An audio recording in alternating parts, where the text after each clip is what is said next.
Brothers and sisters, today is the great feast of Our Lady of Guadalupe, and an incredible sign of that God is faithful to us, that He has not abandoned us, that He's constantly sending us signs of His activity and of His love throughout the centuries of the Church. There has been no moment in the Church where God has not manifested His love in very concrete signs to continue to help us to make that faith, to make that journey of faith. Throughout, whether it's apparitions, whether it's the lives of saints, whether it's our own personal experiences of grace. God is fully and utterly alive in our lives and in our world. We have to really focus our minds on the truth before us and try to see things as they are. Remember, the devil is the father of lies and illusion, and he will come to create in our minds and our hearts a sense of reality that focuses completely on the negative and on the fact that to make it look like if evil has won. And this is what it looked like to many looking at the cross of Christ. Yet at that moment on the cross, He was most powerful. And so while we cannot be living in la la la and ignoring the injustices, the evil, affliction right before us, absolutely, we must try to be agents of change and transformation in the world in whatever way we can.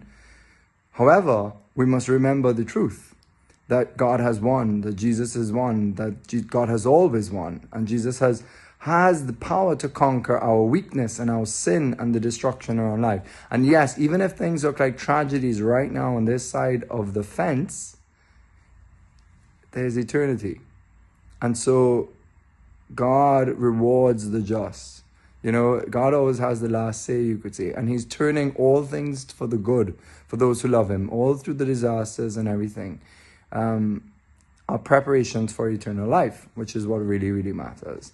And so, this work of sanctification above all by God is to perfect our soul, to make us like His Son, to be conformed to His Son, so that we can enter eternal life. And I don't think, even myself, I don't think we have a true sense, even really understand the power that is needed to transform a soul into God, to divinize us, to give us grace.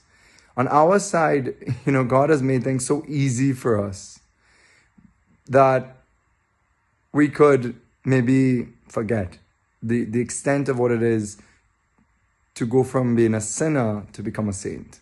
And that requires the absolute power of God. Our Lady said to Saint Juan Diego in this apparition in Mexico, she said, "Am I not your mother? Put yourself in my arms, in my mantle.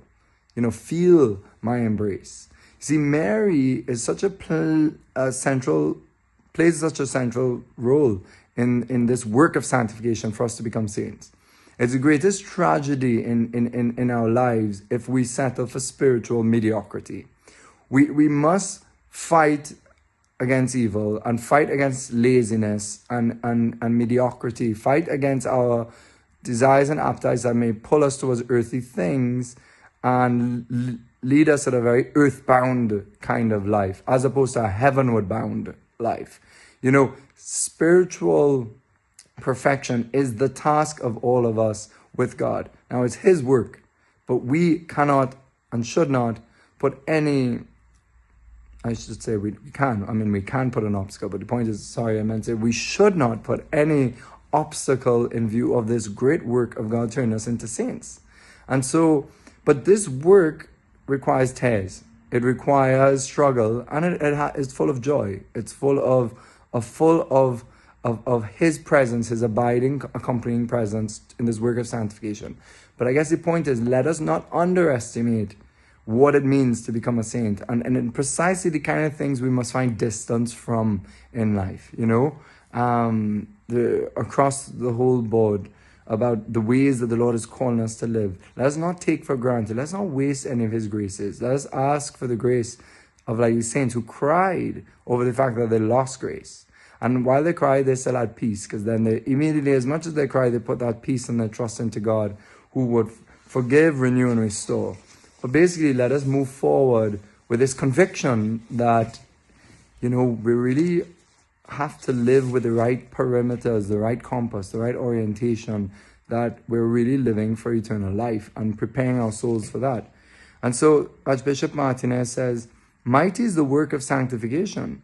Over the chaos of our miseries, over the dry and empty waste of our poor heart, is seen the Spirit.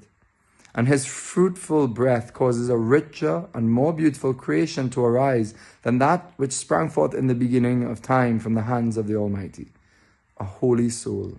There is no richness that can equal it, or any work of art that is comparable to it. It is the delight of God, because he sees in it a likeness of his word, his eternal joy.